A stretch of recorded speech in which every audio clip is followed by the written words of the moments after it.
Imaginen una larga travesía.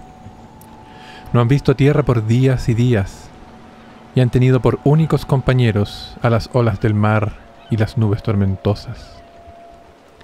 Todo el ímpetu del comienzo del viaje se ha disuelto en el desierto de agua. Y de pronto, cuando ya toda la esperanza de alcanzar el otro lado parecía perdida, unas costas nuevas emergen desde el horizonte para llenar de calor los corazones helados por la sal y el hielo. Es la tierra bendita allende el mar, la isla blanca, la isla bienaventurada. Su destino les ha permitido alcanzar la tierra soñada más allá del mar, la tierra imperecedera donde habitan los dioses. Ellos les han concedido la gracia de poder participar del conocimiento divino que se guarda en tan sagrado lugar. Pero la mayoría de ustedes no podrá volver al mundo de las sombras humanas.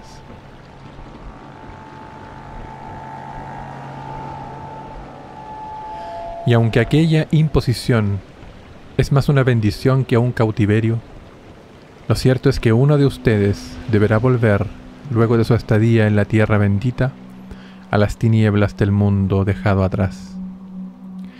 Y deberá hacerlo con una misión: que la luz no se pierda, que la áurea cadena no se corte, que la memoria del origen no se olvide y pueda renacer en la oscuridad nuevamente el germen de la luz.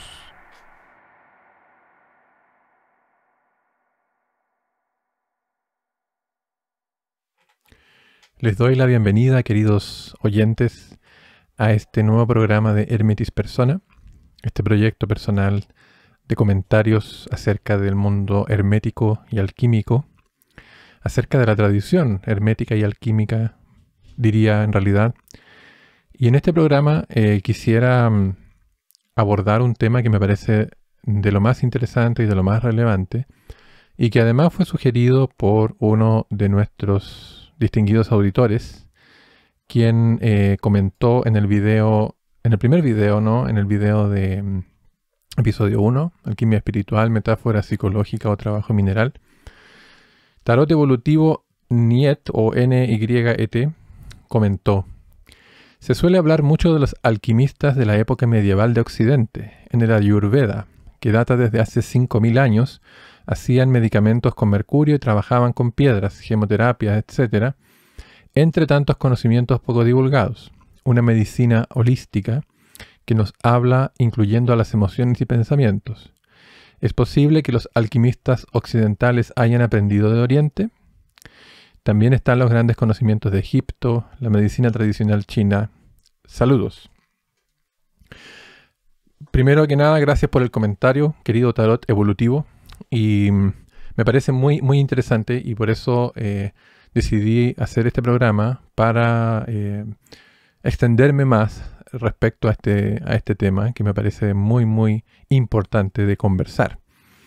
Bueno, sobre el origen de la alquimia, mucho se ha escrito, mucho se ha dicho, pero en realidad poco se sabe, ¿ya? La alquimia tiene sus orígenes en lo que podríamos llamar un pasado mítico. Y eso es muy importante de tenerlo claro desde el comienzo. No vamos a encontrar un origen de la alquimia histórico, material, concreto, ya que los primeros registros históricos de la alquimia en Occidente, como la conocemos, la alquimia como la conocemos, porque ya vamos a ver que otras disciplinas de Oriente tienen semejanza o correspondencia con la alquimia, pero en rigor no son alquimia, porque la alquimia es un fenómeno estrictamente occidental. Ya sé que muchos van a decir, pero ¿y la alquimia china? ¿Pero y la alquimia india? No sé. Claro, Jung, por ejemplo, estudió un tratado alquímico chino llamado El secreto de la flor de oro. Todo eso lo sé. Pero aguanten las críticas un momentito antes de, digamos, emitir un juicio, porque a lo que me refiero es que la alquimia, como la conocemos en Occidente, se origina en Occidente, ¿ya? Entonces, los primeros registros escritos que tenemos son de Alejandría, ¿ya? Y aquellos registros nos hablan de aproximadamente el siglo II o el siglo III después de Cristo, aunque refieren a acontecimientos ocurridos antes, ¿ya? Pero materialmente, digamos, estos registros se remontan a esa época. Por lo tanto, los historiadores oficiales de la alquimia han puesto el origen de la alquimia en esa época. Pero eso simplemente tiene que ver con el sesgo académico, nada más, porque en realidad los textos siempre nos hablan de un pasado antediluviano, nos sugieren un origen mítico muy antiguo de la ciencia de la alquimia. Por lo tanto, no es, desde mi punto de vista, desdeñable mirar los mitos, mirar las leyendas y ver qué podemos extraer de allí en cuanto a una verdad, alguna posible verdad. Y es por esa razón que decidí escribir este pequeño relato que escucharon al comienzo, este pequeño relato de mi autoría, en el cual se atisba un pequeño retazo, digamos, de muchas leyendas. Es decir, hay muchas leyendas que más o menos, con más detalle por supuesto, abordan el mismo concepto, el mismo arquetipo, el mismo mito. El de un grupo de viajeros que busca las islas bienaventuradas, las islas afortunadas, que busca la isla de los dioses, también llamada la Isla Blanca, etcétera, etcétera, la Isla Luminosa, por ejemplo. Ya hay muchos nombres, tiene muchos nombres. Pero siempre el relato es el mismo, o sea, siempre el relato es coherente en cuanto a que en algún lugar, en la mitad del mar o más allá del mar, alguna vez habitaron seres divinos y esos seres enseñaron a la humanidad todo lo que sabe. De hecho, mucho más de lo que sabe actualmente. Mucho de ese conocimiento se ha perdido. Entonces, muchos nombres ha tenido esta isla, incluyendo por ejemplo, el de Atlántida, ¿no? en Platón. Pero este mito es común a todas las culturas, o por lo menos a gran parte de las que podemos conocer. Por ejemplo, los chinos tienen una leyenda, digamos, análoga. En la India también se habla de una leyenda análoga. En todo el continente europeo siempre ha existido, digamos, leyendas acerca de las islas afortunadas, la isla de Brasil, la isla en el medio del mar, en el océano, etcétera, etcétera. En América también tenemos leyendas y mitos que hablan acerca de unos dioses que vinieron de el otro lado del mar. Por lo tanto, y que estos dioses, digamos, fueron los que civilizaron, fueron los que enseñaron a los hombres, digamos, las artes de la escritura, de la agricultura, por ejemplo, y de la magia también, de la ciencia en rigor, porque lo que nosotros llamamos magia hoy es lo que antiguamente simplemente era la ciencia, es decir, el conocimiento del cosmos, ¿ya? Entonces, la pregunta me parece muy relevante en el sentido de que, sobre todo desde el siglo XIX hasta hoy, ha existido una tendencia por parte de los escritores de literatura esotérica de basar todo el conocimiento de Occidente en un conocimiento venido de Oriente, es decir, aquello que nosotros llamaríamos el orientalismo, ¿ya? Aquello lo podemos ver en la teosofía, lo podemos ver incluso en la antroposofía de Steiner un poco, lo podemos ver en otras corrientes pseudoesotéricas del siglo XIX, varios autores, ¿no? Tienen esta tendencia orientalista. Por lo tanto, como esos autores decimonónicos son la principal fuente que tenemos para referirnos a muchos mitos y textos antiguos, debido a que ellos tradujeron e hicieron un importante trabajo académico, debido a eso, digamos, existe el sesgo de creer que todo lo espiritual vino de Oriente hacia Occidente. Incluso, por ejemplo, he escuchado alguna vez que Pitágoras, el gran Pitágoras, el gran sabio matemático e iniciado de la antigua Grecia, que es una figura crística en rigor, es una figura que representa un sabio divino. Pitágoras habría sido, digamos, según lo que he leído, educado en Egipto, ¿ya? Pero otros polemistas o otras fuentes hablan de que Pitágoras en rigor habría sido educado en la India, ¿ya? Entonces, existe, digamos, una fuerte confusión respecto al tema del origen de las tradiciones esotéricas en Occidente, ¿ya? Incluso yo diría un sesgo y una incapacidad a veces de querer o de querer soltar esa idea de que fueron los orientales quienes enseñaron las artes espirituales a los occidentales. Hay como una especie de paternalismo en ese sentido que yo considero un tanto nocivo, porque en rigor lo que ocurrió, según las fuentes míticas, y esto por ejemplo lo habla el alquimista Rubaphilus, lo que habría ocurrido en realidad es que el conocimiento de la alquimia, lo que llamamos hoy alquimia, es decir, Alkemet, la ciencia de Egipto o el arte de Egipto, de la Tierra Negra, ¿no? Habríase originado mucho antes de los egipcios. De ahí la relevancia del relato del Timeo de Platón.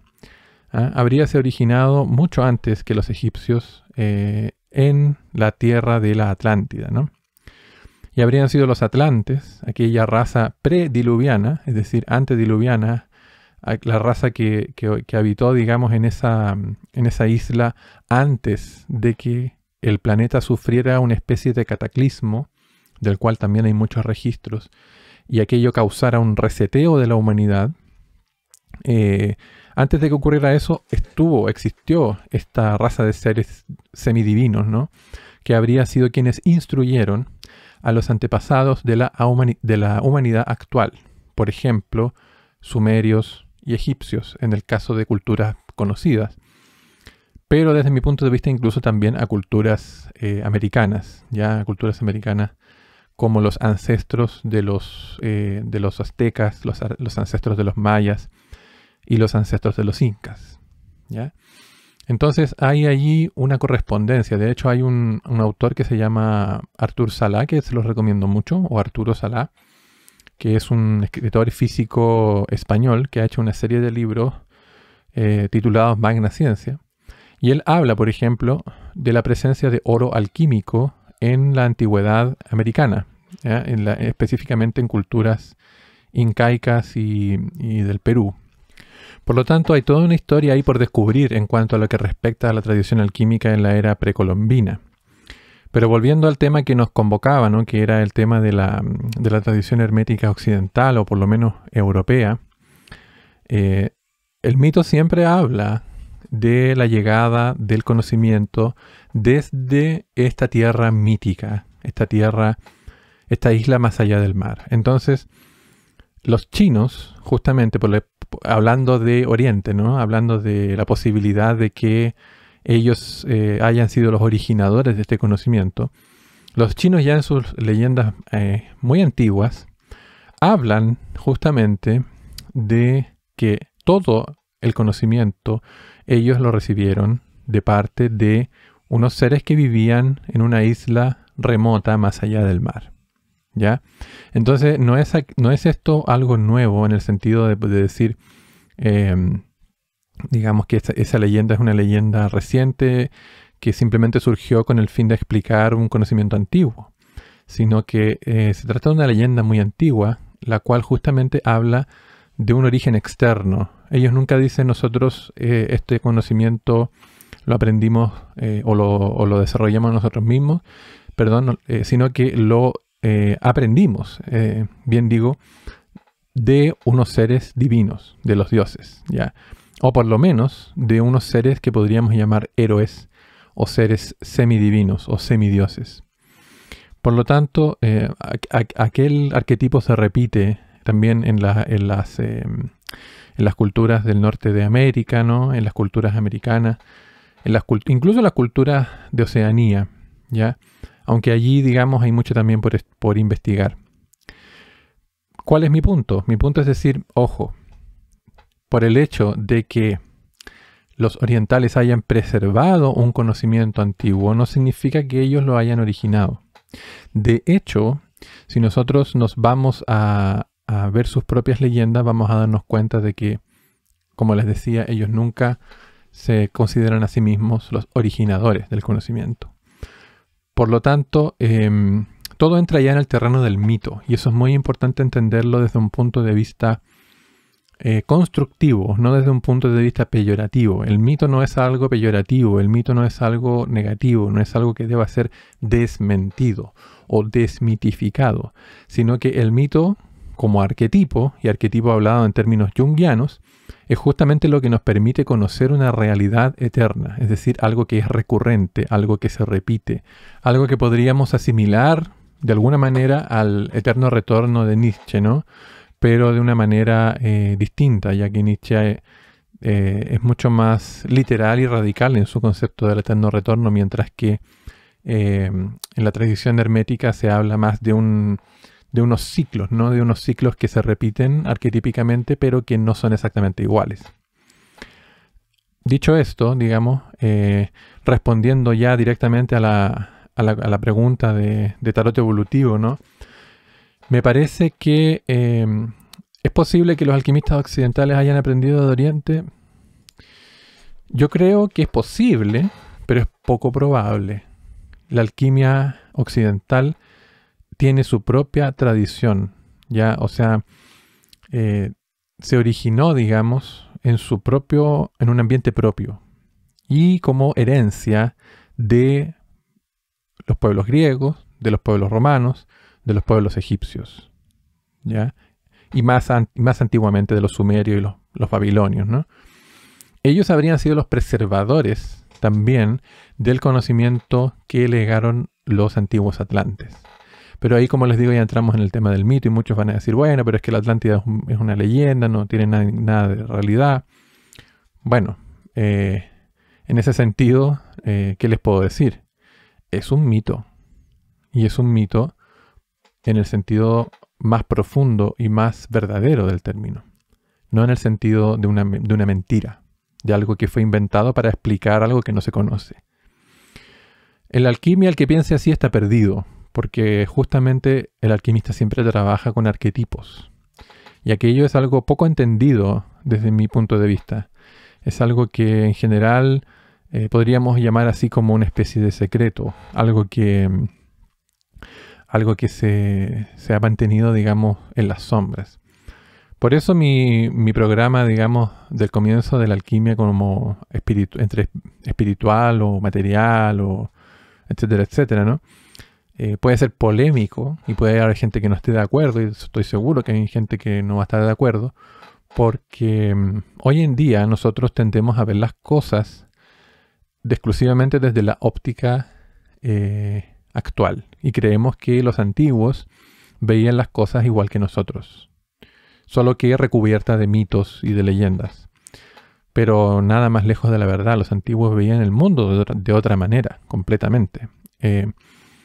Mucho se ha dicho, por ejemplo, respecto a cómo los antiguos veían el mito como algo más verdadero, algo más real que las cosas concretas. Es decir, usando una metáfora típica, ¿qué es más real? ¿La mesa o la idea de la mesa?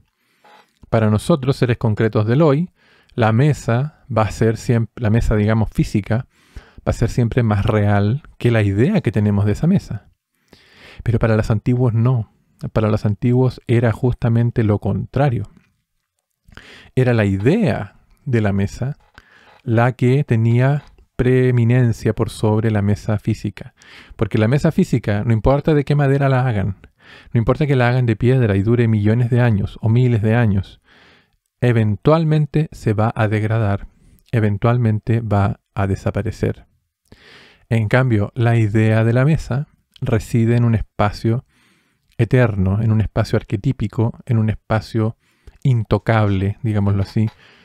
Por lo tanto, nunca se va a extinguir, nunca se va a mancillar, ¿no? de alguna manera es lo que podríamos llamar el platonismo en el sentido matemático, de decir que en el mundo de las ideas, ¿no? En el mundo de los arquetipos, es donde reside las verdaderas formas. Es decir, por ejemplo, hablando de geometría, todo objeto matemático, por ejemplo, tiene una existencia eterna en el plano de los arquetipos. Y ahí es donde los matemáticos se dividen entre quienes dicen que la matemática es inventada o que es descubierta. En este caso, y estamos en un podcast alquímico, claramente nos inclinamos por la visión platónica, ¿no? Es decir, hay un mundo eterno que es una correspondencia con el mundo material. Y el mundo material es simplemente un reflejo, una sombra del mundo eterno, del mundo de las ideas. Por lo tanto, si lo vemos de esa manera, podemos entender cómo es que el alquimista logra llevar a cabo sus prodigios materiales, porque conoce las causas verdaderas de los efectos que estudia el químico. Es decir, el químico estudia el mundo de los efectos, en cambio el alquimista trabaja en el mundo de los efectos con el entendimiento del mundo de las causas. Eso es lo que le da el poder de transmutar los elementos. Por eso que la ciencia moderna se ha encontrado en ese límite en el cual sabe que la transmutación es posible, teóricamente, pero no es viable o no es rentable, porque todo lo ven hoy en día en términos de plata o de dinero, ¿no?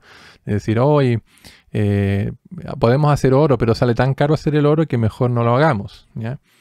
Nunca se trató la alquimia de hacer oro. Pese a que el alquimista podía transmutar metales innobles en oro, no era ese su objetivo. El verdadero alquimista siempre buscó la transmutación del ser, la transmutación absoluta, ¿no? Entonces, pero eso no significa que el alquimista no fuera capaz de transmutaciones materiales, porque vaya que sí lo era y lo es.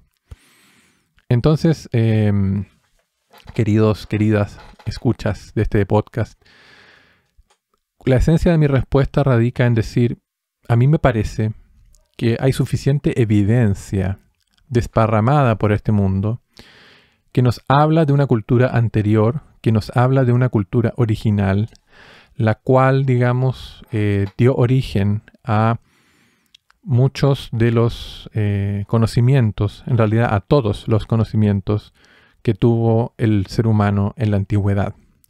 Y algunos pueblos, algunas culturas, como los chinos, como los indios, como los incas, etcétera, etcétera, incluso como los antiguos griegos, romanos, egipcios, sumerios, germanos, ¿ya? Preservaron un conocimiento que les fue heredado de antes. Hubo una preservación en lugar de un cultivo del conocimiento como lo entendemos hoy, ¿ya? Entonces, esa sería mi respuesta. Ahora queda hecha y abierta la polémica, ¿no? Porque muchos van a decir que, digamos, los europeos lo aprendieron todo de los orientales o viceversa. Yo diría que más bien la alquimia europea se originó dentro de su propia tradición, que ya venía de los griegos, ya venía de los misterios de Eleusis, de los misterios órficos y de antes, ¿no? Y que esa tradición simplemente se fue transformando con el pasar del tiempo y con el pasar de las religiones, ¿no? Hasta revestirse en la Edad Media y en la temprana Edad Media, ¿no? Hasta revestirse de cristianismo, ¿no? Y de todos estos símbolos de judeo-cristianismo en rigor, porque también hubo una gran influencia judía a través de la cábala, etcétera, que fue, digamos, tiñendo este conocimiento original, pero que, digamos, el conocimiento esencial nunca se perdió y siempre se ha mantenido dentro de círculos herméticos, ¿ya? Entonces, ¿quién enseñó a quién? Finalmente. Yo diría, y pueden estar en desacuerdo con mi opinión, pero es mi opinión y me apoyo también en la enseñanza de otros alquimistas como Rubafilus, de que, digamos, la luz no viene de Oriente, sino que llegó a Oriente de más allá del mar, ¿ya? Llegó de lo que podríamos llamar la Atlántida, ¿ya? Y en ese sentido, incluso diríamos, el conocimiento se originó en Occidente, en la Atlántida y en las costas de Europa, el norte de África y América. Luego se perdió por esta gran catástrofe, por este gran cataclismo, y posteriormente fue aprendido y preservado por las culturas de Oriente. Y, ellas preservaron justamente esta tradición mucho más, de forma mucho más pura, debido a que en Occidente, en Europa, se produjo todo el proceso de cristianización, que en realidad lo que hizo fue, retrasar el progreso espiritual, y esto yo sé que no les va a gustar a muchos, pero la verdad es que el cristianismo lo único que ha hecho ha sido retrasar el progreso espiritual de Occidente e hizo que un gran conocimiento antiguo se perdiera. Ese conocimiento es el que en el siglo XIX los europeos redescubrieron en Oriente y dijeron, oh, ellos lo supieron, ellos tienen el conocimiento verdadero, pero en realidad los orientales lo único que hicieron fue preservar un conocimiento mucho más antiguo y que, los europeos ya habían perdido. Pero hay mucho misterio en esto, No, esta es mi opinión, y mi opinión tiene los fundamentos que ya les dije. Pero en rigor, todo aquello está cubierto por las nieblas del tiempo. Por lo tanto, no tenemos certeza, y yo creo que nunca vamos a tener certeza más allá de la revelación, ya de una experiencia mística, ¿no? Que nos pueda revelar la verdad, pero en términos materiales, académicos, intelectuales, si se quiere, nunca vamos a conocer el verdadero origen de la alquimia. Porque pese a que en Alejandría ya se hacía alquimia y en base a eso se dice, bueno, la alquimia occidental se originó en Alejandría, lo cierto es que los alquimistas alejandrinos ya sabían, y dicen que la alquimia era un conocimiento mucho anterior, un conocimiento de los antiguos entendidos como los atlantes, ¿no? Incluso los egipcios, ¿no? Yo he visto muchos documentales sobre Egipto y voy uniendo cabos, ¿no? Y de hecho sería interesante tal vez comentar esos descubrimientos personales más adelante en otro programa, en otra conversación. Pero mi parecer es que los egipcios tienen suficiente en sus jeroglíficos y en sus tradiciones registradas como para creer, que efectivamente hubo una cultura anterior que fue la que les heredó el conocimiento a ellos también. Y esa cultura anterior no habrían sido orientales, sino que habrían sido occidentales. Teoría polémica, está sembrado ya el tema, así que me parece fantástico poderlo discutir, poderlo debatir, poderlo conversar, siempre con altura de miras, ¿no? Y agradezco los comentarios tan generosos que me han dejado. Y quisiera también despedirme con un comentario de Luis Amorós en el primer video, ¿no? Que dice, muy hermoso y profundo video, muchas gracias. Y aquí dice algo que es lo que me parece importante en realidad. Las grandes verdades se desnudan ante aquellos que son dignos de mirarlas fijamente y comprender su profundidad, pues el gran saber conlleva un terrible y fastuoso martirio difícil de soportar. Desde las sombras anduvo hasta atisbar su reflejo, pone entre comillas. Bueno, efectivamente es así. El gran conocimiento es también una gran responsabilidad o una gran carga. Ya no quiero usar esa frase tan manoseada, ¿no? por la cultura popular, pero no deja de tener sentido. Veamos que el mismo Odín, el mismo Wotan, ¿no? tuvo que sacrificar su ojo en el pozo de Mimir para obtener la sabiduría. Por lo tanto, el verdadero conocimiento siempre tiene un costo. No esperemos andar transitando por la vida descubriendo los misterios del cosmos y los misterios secretos del universo impunemente. Aquello no se hace impunemente. Cuando nos acercamos a lo sagrado, generalmente nos va a poner a prueba. Y nos va a decir, a ver, ¿usted es digno de este conocimiento? Y si nos considera dignos, nos va a poner pruebas más duras aún para que al final logremos acceder a esos misterios, a esos secretos. Pero si no somos dignos, simplemente nos va a rechazar y jamás entenderemos nada. O sea, porque el que es rechazado por la sabiduría, luego, digamos, está condenado a vagar eternamente en la ignorancia. De modo que con estas palabras creo que es bueno ya cerrar este pequeño podcast, este pequeño episodio del número 6. Me gusta este formato de media hora, creo que es la duración justa. Y dejo ahí abierta la invitación a los comentarios. También agradezco los correos electrónicos de quienes me han enviado correos electrónicos a hermetispersona@gmail.com. Les invito a que lo sigan haciendo, a que envíen preguntas, comentarios. Hay quienes me han escrito correos muy valiosos sobre el tarot, por ejemplo, sobre otras disciplinas que son muchísimos temas para abordar y que en el futuro, en la medida del tiempo, iré también comentando, ¿ya? Y ojalá pueda también tener algunos invitados o invitadas a este espacio para poder hablar de alquimia y de hermetismo. Por hoy me despido. Gracias, queridos auditores, auditoras, por su atención y nos estaríamos viendo en un próximo episodio de Hermetis Persona.